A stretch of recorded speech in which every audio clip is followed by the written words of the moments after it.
I am a little bit familiar with year-round schooling, other, just in the fact that I know people who have attended year-round schools.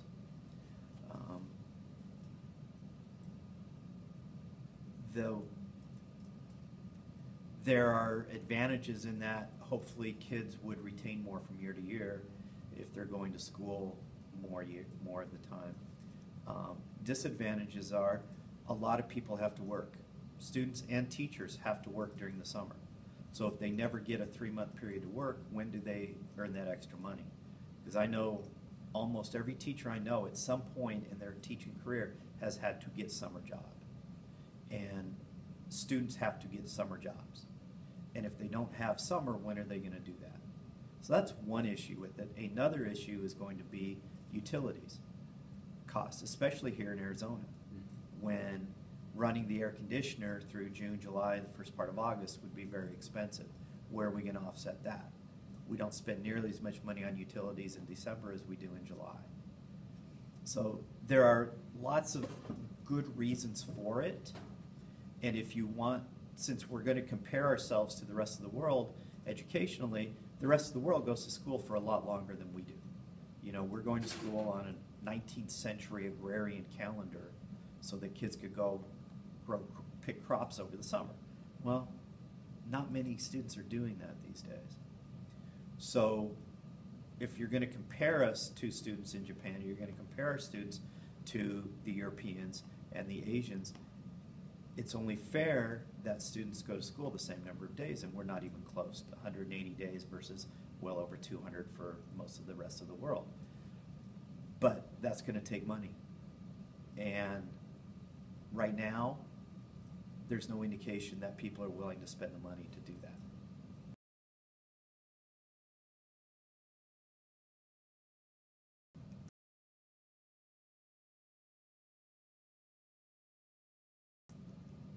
This is the only school I've ever worked at, and I've never interviewed at a year-round school, and there's no reason for it. It just hasn't happened.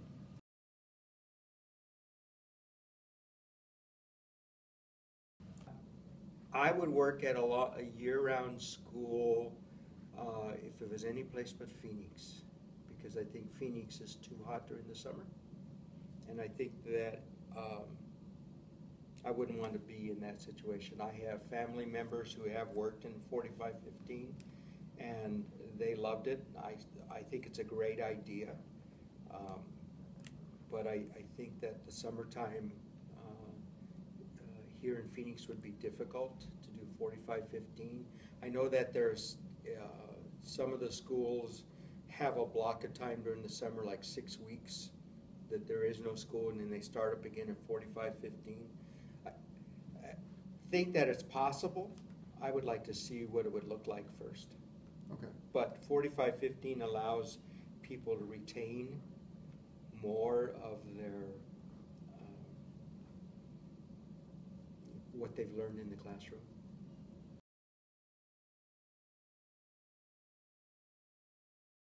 I think it's because they get rejuvenated in that 15 days. So they work those 9 weeks. That's about the time you get really run down and tired, and then you got 3 weeks off. And so you have an opportunity to recharge there. I think it's a recharging process, and I think that's a great idea.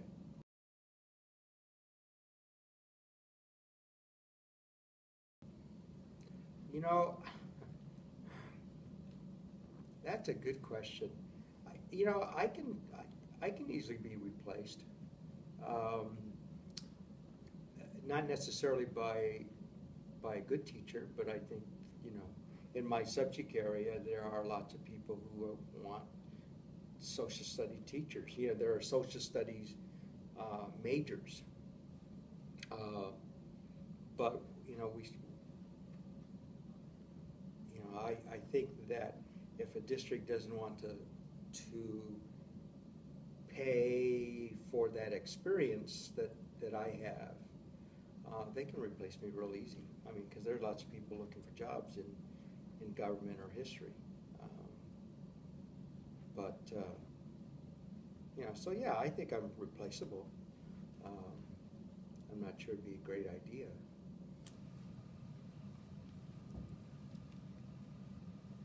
Um, yes and no. As a teacher, I think a lot of people believe that I am interchangeable. Um, but very honestly, my situation, a couple of the things that I do, it would be, kind of help me not be so replaceable. But I think the system believes that teachers are replaceable.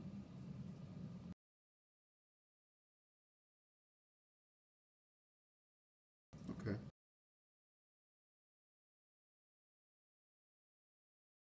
Well, if you're talking about year-round schools, as I am most familiar with them, they get breaks throughout the course of the year, so then they're not going to school for 17 or 18 weeks straight with a few days off for Thanksgiving or Veterans Day or so forth, but they're going to get a few weeks off.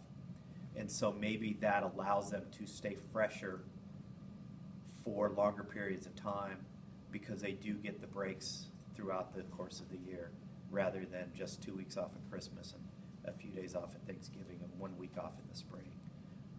That's the only thing I can think of. I think it goes the same way with teachers. They get recharged. You know, they know it's like a new beginning. You know, oh, I could start all over here. And I think, especially here at Goldwater, you would have the chance to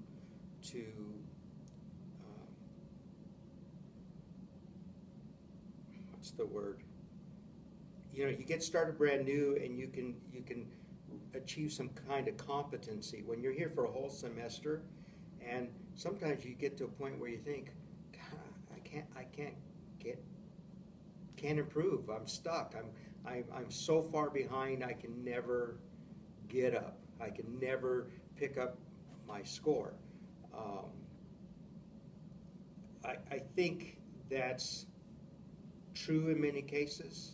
But I think 9 weeks allows a student to see a shorter period of time. Say, okay, 9 weeks, I can manage that. I can hang in there for 9 weeks, and I can do better. And then I get 3 weeks off, and I can start all over. Or if I screwed up, you know, I can start again and get caught up in a shorter period of time. So I think it's a win-win solution.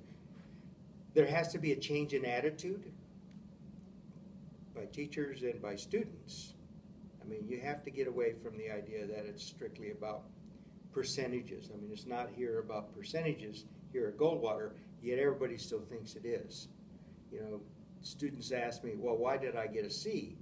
I've turned everything in, I have high scores, and I said, but I'm not going by percentage.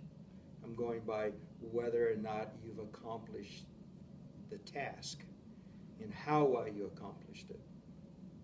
I think every 9 weeks, 45 days, you can focus on things a little bit more and accomplish those competencies that we want.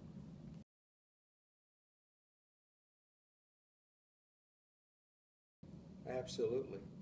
And I think it's lacking in the sense of one for money for education. And I'm not talking just, the funding isn't just for paying teachers well or paying beginning teachers, you know, well enough to keep them. But that we have schools that have so much money because they're, for a variety of reasons, you know, everybody has their laptops, everybody has computer labs, whereas, you know, I have a computer that's over 10 years old. Is that a school computer? Yes, it is. But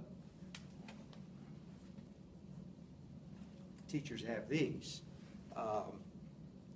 You know, there are so many discrepancies and imbalances from school to school that's the problem that has to be fixed. You know, you have school districts that are very wealthy and other school districts that are not, and nobody's attempting to really take care of it. You know, Goldwater here is a Title I school, so we're getting some federal dollars. That helps us, but that's not the total answer. So I think that funding for education has to be improved, and it has to be a long-term fix. Yeah. We lack lots of things. We lack, I mean, we're right at the bottom of per pupil spending. We are, the reality is, we do some really, really good things with what we have. We have incredibly high class numbers compared to other states. I have a friend that is a mentor teacher for an organization, and he mentors teachers all over the country.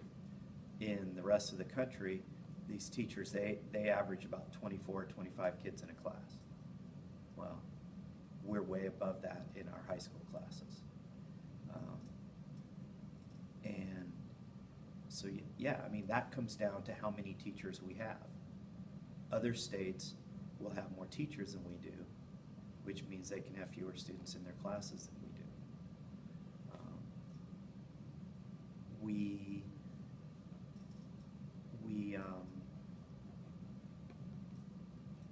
Yeah, there's some things missing.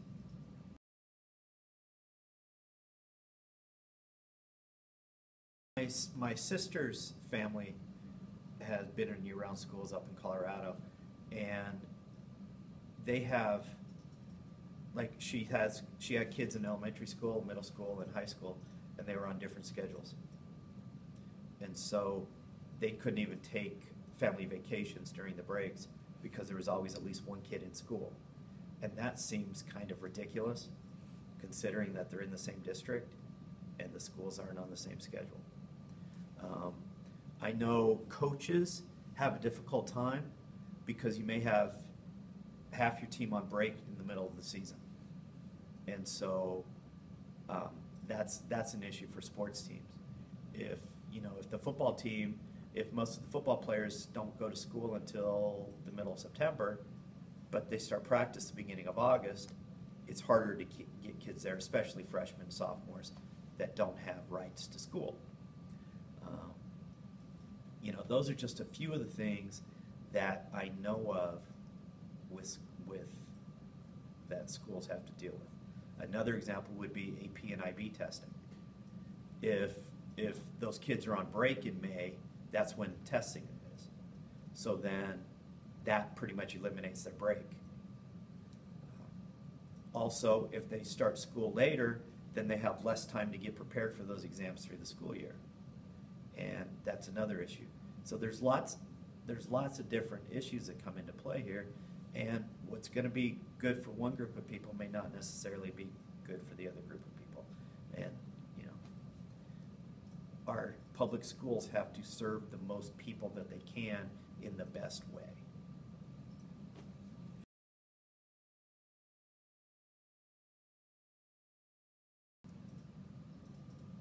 Yeah, we lack lots of things. We lack, I mean, we're right at the bottom of per pupil spending. We are, the reality is, we do some really, really good things with what we have. We have incredibly high class numbers compared to other states. I have a friend that is a mentor teacher for an organization, and he mentors teachers all over the country. In the rest of the country, these teachers, they average about 24, 25 kids in a class. Well, we're way above that in our high school classes. And so, yeah, I mean, that comes down to how many teachers we have. Other states will have more teachers than we do, which means they can have fewer students in their classes than we do.